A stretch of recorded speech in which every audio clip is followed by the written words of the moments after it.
Hello friends, कैसे हो आप सब गाइस। हम लोग एक्सरसाइज 13.3 कर रहे थे ना, तो उसके कुछ सम्स बचे हुए हैं गाइस, तो उसको भी हम लोग कंप्लीट कर लेते हैं। तो चलिए स्टार्ट करते हैं एक्सरसाइज 13.3। देखते हैं क्या है।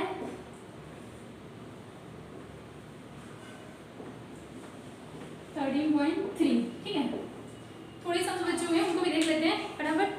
देखिए क्वेश्चन नंबर 10 तक हो गया था। ठीक है, क्वेश्चन नंबर 11 देखिए क्या कह रहा है हमारा। क्वेश्चन नंबर 11 में दे रखा है एक व्यावसायिक निर्माता के पास ABC 3 मशीन ऑपरेटर है। ठीक, प्रथम ऑपरेटर A 1% खराब सामग्री उत्पादित करता है तथा ऑपरेटर B और तथा C क्रमशः 5% और 7% खराब सामग्री उत्पादित करते हैं। ठीक है, ये बता रखा है उसने। अब वो कह रहा है कि कार्य पर A कुल समय का 50% लेता है और B कुल समय का 30% लेता है और C कुल समय का 20% लेता है। तो यदि एक खराब सामग्री उत्पादित है तो A द्वारा निर्मित है, इसकी कितनी प्रोबेबिलिटी होगी। देखिए क्वेश्चन हमारा क्या कह रहा है, 3 कंडीशन उसने दे रखी है। ठीक, P1 उसने हमको पहले ही बता रखा है 50%, मतलब तीनों का उसने टाइम बता रखा है कि कुल टोटल समय का वो A कितना लेता है 50%। हमने A को E1 मान लिया। ठीक है, P1 ओके। तो कुल समय कितना लेता है वो 50% लेता है और B टोटल समय कितना लेता है P2 हमारे पास कितना रखा है 30% रखा है। टोटल टाइम कितना लेता है वो 30% लेता है। देखिए इसका परसेंटेज निकालेंगे कितना देगा 50/100 होगा, तो कितना हो जाएगा 0.05। ये हमारे पास कितना आएगा 0.3। ठीक, अब PE3 उसने हमको कितना दे रखा है 20%, मतलब 0.2। राइट, तो ये PE1, PE2 और PE3 उसने हमको दे रखा है कि मतलब A टोटल समय का 50% लेता है और B टोटल समय का 30% लेता है और C टोटल समय का 20% लेता है। ये उसने हमको दे रखा और उसने ये भी हमको बता रखा है कि तीनों में से मतलब A जो है 1% खराब सामग्री उत्पादित करता है, B 5% और C 7% खराब सामग्री उत्पादित करता है। मतलब उसने हमको PA/E1 कितना दे रखा है, कितना दे रखा है PA/E1। खराब सामग्री A कितनी उत्पादित करता है, A जो है वो हमारी कितने परसेंट खराब सामग्री उत्पादित करता है 1%। इसका परसेंटेज निकालेंगे तो हमारे पास आ जाएगा 0.01। राइट, A जो है वो हमारी खराब सामग्री है। ठीक है, तो मतलब E1 कितनी खराब सामग्री उत्पादित करता है 1% और E2 कितना उत्पादित करता है 5%, 0.05। PA/E3 कितना करता है 7%, मतलब 0.07। ठीक, ये उसने हमको बता रखा। अब कुछ नहीं लगाना, बेस थ्योरम लगा दीजिए। हमसे पूछा क्या है कि कितनी प्रोबेबिलिटी है कि जो खराब सामग्री उत्पादित है वो A द्वारा उत्पादित हुई है, मतलब E1 द्वारा कितनी खराब सामग्री उत्पादित की जाएगी। तो हमें फाइंड क्या करना है, PE1/A फाइंड करना है। और लगा दीजिए PE1 PA/E1 PE2 Bayes theorem का रूल लगाना हम लोग, PA/E1 plus PE2 dot PA/E2। Right, चलिए देखते हैं PA/E1 कितना होता है 50.5 प्लस 0.01 0.5 प्लस 0.3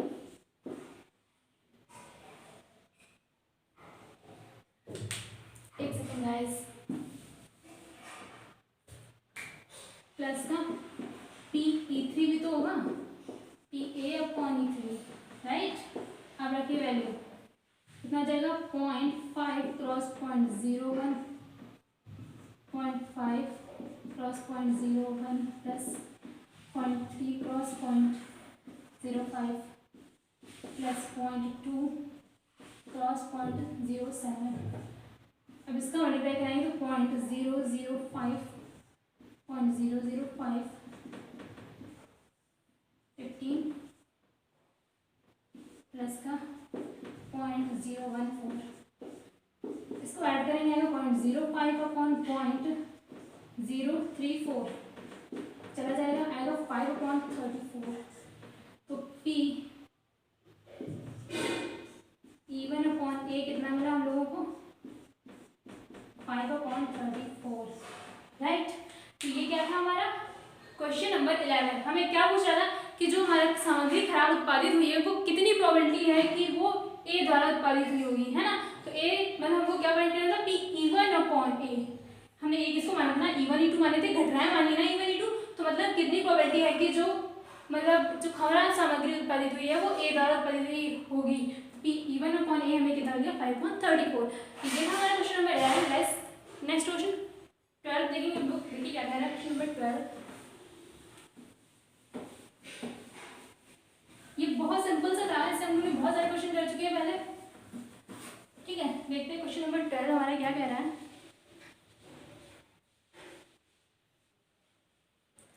हाँ तो क्वेश्चन नंबर 12 क्या कह रहा था, क्वेश्चन नंबर 12 देख रहे थे हम लोग। 50 इसमें दे रखा है हमको 52 ताश की गड्डी में से एक पत्ता खो जाता है, 52 ताश के पत्तों में से एक पत्ता खो जाता है, ठीक है। अब शेष बचे पत्तों में से मैंने 2 पत्ते निकाले, ठीक। जो ईंट के पत्ते हैं, खो गए पत्ते की ईंट होने की प्रोबेबिलिटी फाइंड करनी है, ठीक। देखिए क्या कह रहा है क्वेश्चन हमारा, क्वेश्चन नंबर 12, ठीक। टोटल पत्ते कितने होते हैं 52, इसमें मान लो 13 ईंट के हैं, तो बाकी बचे कितने होंगे 39।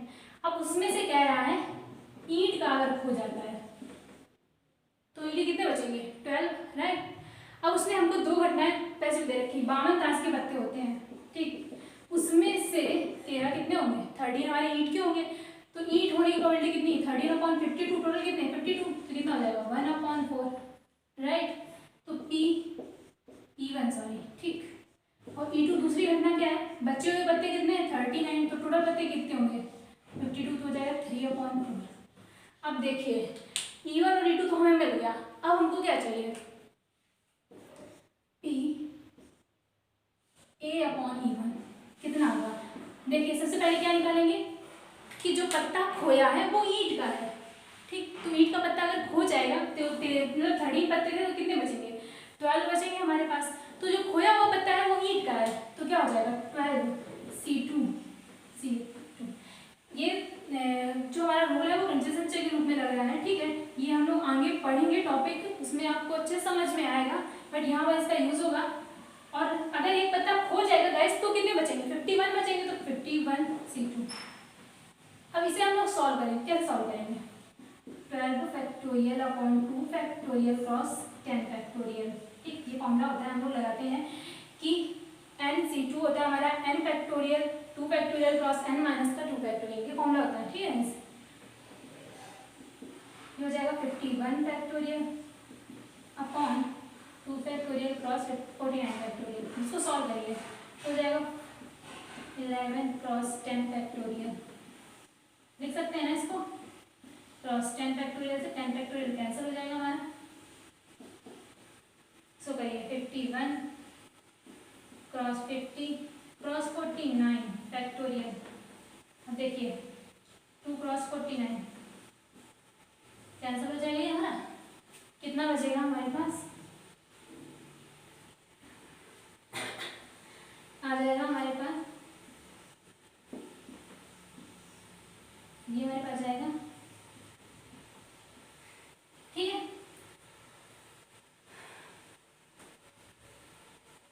अब देखिए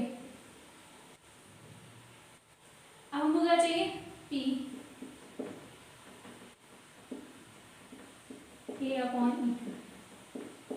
देखिए अब हम लोग कैसे निकालेंगे, अब जरूरी थोड़ी ना खोया हुआ पत्ता हमारा ईंट का ही हो, अगर ईंट का पत्ता नहीं खोया होगा तो इनमें से कोई एक पत्ता खोया होगा हमारा, तो ईंट के पत्ते कितने होंगे 13 ही होंगे टोटल, 13 C2 अपॉन एक पत्ता तो कम हुआ ही होगा ना, वो चाहे इससे कम हुआ हो चाहे इससे, तो पत्ते तो हमारे पास 51 ही होंगे, तो कितना हो जाएगा 51 C2। अब इसको सॉल्व करेंगे तो कितना आ जाएगा 13 factorial cross 12 factorial cross 11 factorial, ठीक। 2 factorial cross 11 factorial upon 51 factorial ले सकते थे, लेकिन इसको हम लोग तोड़ लेंगे आगे, 49 factorial upon 2 factorial cross 49 factorial, 49 से 49 कैंसिल हो जाएगा हमारा, ठीक है। अब देखिए ये 2 से 2 भी कैंसिल हो जाएगा हमारा, यहाँ भी हमारा 2 से 2 कैंसिल हुआ है, ठीक है, तब आया 41 में 32। अब इसका हम लोग 11 से 11 कैंसिल कर देंगे तो हमारे पास कितना बचेगा 156 और ये हो जाएगा हमारे पास 500, ठीक है 550। ये आ गया हमारे पास PaE2। अब हमें क्या निकालना है कि जो खोया हुआ पत्ता है वो ईंट का है, मतलब पहली घटना ईंट की प्रोबेबिलिटी कितनी है 1/4। तो जो खोया हुआ पत्ता है वो ईंट का है, इसकी कितनी प्रोबेबिलिटी हमको फाइंड करना है E1/A, राइट। चलिए कौन लगा लीजिए Pe1 dot PA/E1 upon E1 PA/E1 plus PE2 PA/E2, ठीक है। चलिए वैल्यू रखेंगे हम लोग इसमें। E1 कितना है हमारे पास 1/4 क्रॉस 132/2550 अपॉन 4 क्रॉस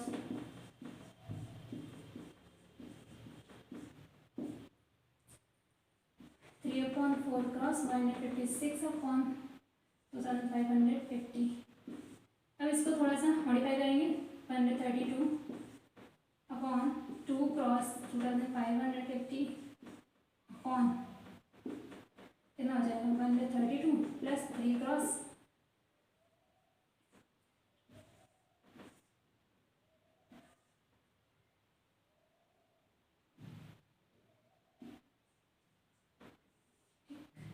2550 क्रॉस 4 आ गया। अब देखिए ये तो पूरा हमारा कैंसिल हो जाएगा ना, सॉरी यहाँ 4 है गाइस, ठीक, ये हमारा पूरा कैंसिल हो जाएगा। अब सिर्फ इसको हम लोग सॉल्व करेंगे तो आ जाएगा 132 अपॉन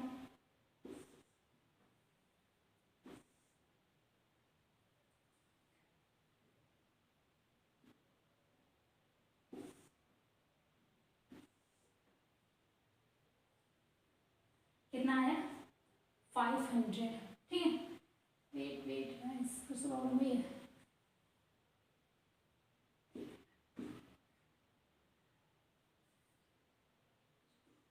ठीक है, ठीक।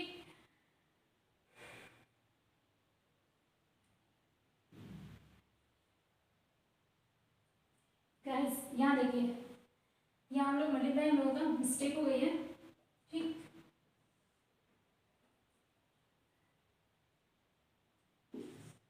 सही तो है,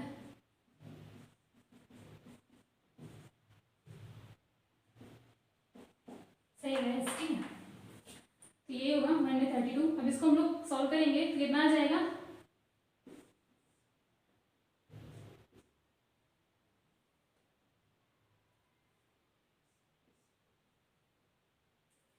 इसको सॉल्व करेंगे आएगा हमारे पास 11/30 सॉरी 50।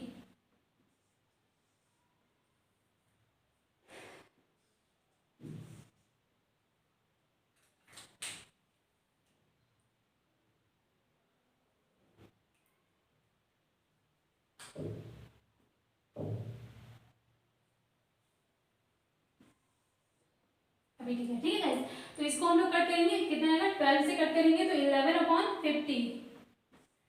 तो ये आ रहा है हमारा क्या Pe1/A, ठीक है गाइस।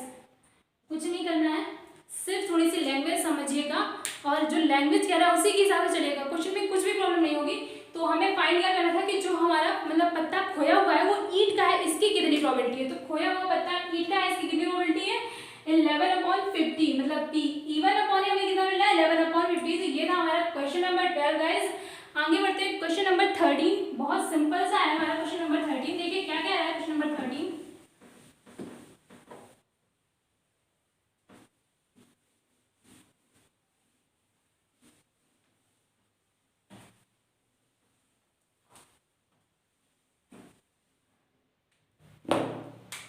देखिए क्वेश्चन नंबर 13 में क्या कह रहा है। क्वेश्चन नंबर 13 कह रहा है ए द्वारा सत्य बोले जाने की प्रोबेबिलिटी है 4/5। एक सिक्के को उछाला जाता है, ए बताता है कि वो चित है, तो वास्तव रूप में चित प्रकट होने की प्रोबेबिलिटी क्या है, प्रायिकता क्या है। देखिए वो बता रहा है ए के सत्य बोले जाने की प्रोबेबिलिटी कितनी उसने दे रखी 1/4, ठीक। Pe1 उसने हमको बता रखा है 4 कितना 5, ठीक है। तो मतलब P E1 is equal to 4/5 है, मतलब उसके ट्रुथ सत्य बोलने की प्रोबेबिलिटी कितनी है 4/5। तो जरूरत है वो सच बोल रहा हो, अगर वो झूठ बोल रहा हो तो कितनी प्रोबेबिलिटी होगी इसकी Pe2 मतलब 1 माइनस 4/5 कितनी आएगी 1/5 आएगा ना 1/5। ठीक, तो ये मिल गया हमको 1/5 E1 मिल गया और E2 मिल गया। अब देखिए वो कह रहा है कि E1 अगर सत्य बोलता है A/E1 उसने हमें कितना दे रखा है कि चित्र प्रकट होता है, अगर एक सिक्के को उछालेंगे तो हेड और टेल दो आएगा। ठीक है, तो देखिए हेड आने की प्रोबेबिलिटी कितनी हो जाएगी, हेड आने की प्रोबेबिलिटी कितनी होगी 1/2। तो अगर वो सच बोल रहा होगा तो PA/E2 कितनी होगी 1/2, राइट। अगर कोई झूठ बोल रहा होगा PA/E2 कितना हो जाएगा 1/2, वो भी 1/2 होगा, राइट। अब हमको क्या करना है, सिर्फ फॉर्मूला लगा दिए, बेस थ्योरम लगाएंगे हम लोग। हमको फाइंड क्या करना है कि जो मतलब ये बताना है हम लोगों को कि चित्त प्रकट होने की वास्तव में प्रोबेबिलिटी क्या है, मतलब हेड आने की प्रोबेबिलिटी हमको फाइंड करनी है। ठीक है, चलिए निकालते हैं Pe1/A, ये तो फाइंड है ना हम लोगों को। चलिए क्या हो जाएगा Pe1 PA/E1 Pe1 PA/E1,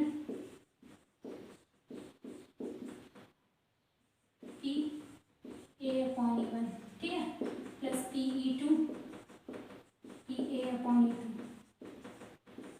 कुछ नहीं, सिर्फ वैल्यू रख दीजिए, हम लोग वैल्यू रखेंगे 4/5 क्रॉस 1/2, 4/5 क्रॉस 1/2 प्लस 1/5 क्रॉस 1/2।